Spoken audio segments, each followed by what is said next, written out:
Hi everybody, Sean here for the Sean Talks Movies podcast, and I just got out of the theater, just saw Star Trek Beyond, which is the third film in the most recent iteration of that franchise. You really want to head back out there, huh? This is the first movie in the franchise that is not being directed by J.J. Abrams. As you probably know, he has moved on to bigger and better things with the Star Wars franchise, having just directed Force Awakens. This time we have Justin Lin at the helm. He is probably best known for his work with some of the Fast and the Furious movies. That was probably the biggest change. Most of the cast is coming back. We do have Chris Pine, Zachary Quinto, Zoe Saldana, Carl Urban, Simon Pegg, John Cho, and the late Anton Yelchin back for this one. And a couple of newcomers are Sofia Boutella, who you probably would best know from last year's Kingsman. She was the lady with the swords, knives for legs. She had sharp silver legs. And we have Idris Elba as the film's villain, Crawl. That's his name. And yeah, so that's kind of the rundown. The storyline is basically your standard Star Trek fare. They're on their mission and bad things happen and they have to deal with it. That's basically the storyline. So, my initial reaction is, every time I see one of these movies, I always really enjoy them, and in the time, I mean, between the first and the second one, it was 4 years, now it's been 3 years since the last movie, and in that time, for whatever reason, I start to think to myself that these are not, these great movies, but as soon as I see a new one, I am 100% back on board. Same thing happened here. Justin Lin picks up the slack right where J.J. Abrams left off, and we have another very, very good Star Trek movie. It's fun, it's entertaining. We get away a little bit from the big, I don't know, I have this idea in my mind that the last couple of movies were very, very CGI heavy and really delving into, all these big galactic battles that kind of strayed away from the very feel of what the original TV show did. This one, I think, actually kind of got a little bit better with that particular aspect of its filmmaking, in that a lot of the main action actually takes place on the surface of a planet. We don't actually have these massive, I have a couple of them.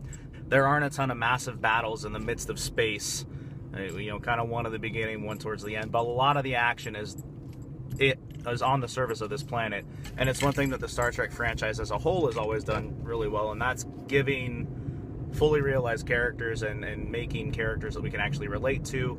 And it's not always about just one or two people saving the day. It's a full team effort. It's people working together to create a situation where they can actually win the day, I guess. Basically, the main cast, they're just doing the same thing as before. Idris Elba is actually a very good villain. I was a little bit concerned about him going into the movie. I feel he's been all over the place, but I was happy with what he did. Sofia Boutella, also a great job in kind of a supporting role.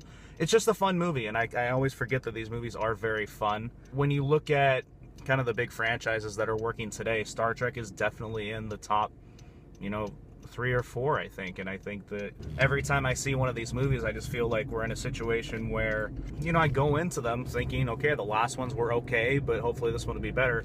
And then as soon as I watch it, I'm thinking, okay, no, those last ones were really, really good. I enjoyed them greatly, and same thing here. Star Trek Beyond is a very, very good movie.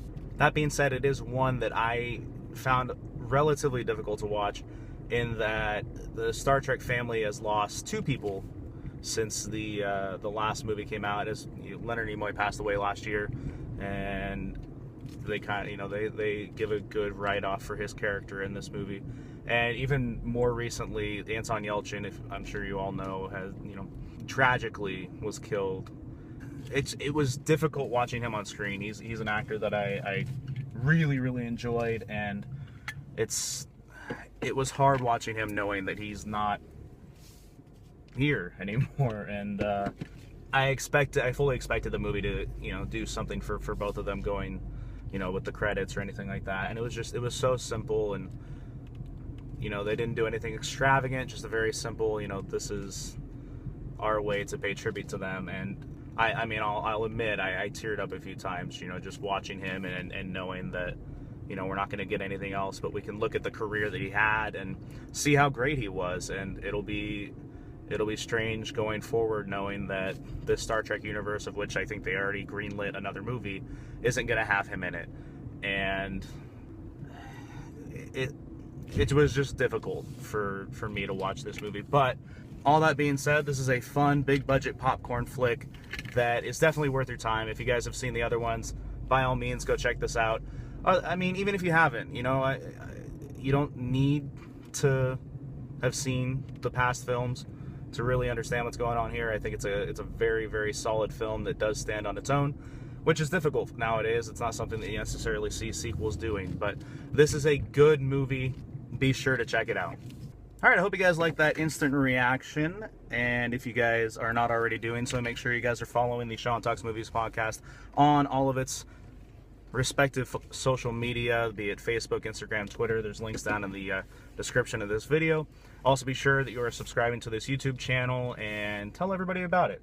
And make sure you guys are subscribing to the podcast itself over on iTunes and Podcast Addict for all you Android users. Subscribe, rate, tell everybody about it. Tell everybody, listen to the show, watch these videos, and I guess now I'm gonna boldly go back into my apartment. I just got home. It's almost like the final frontier.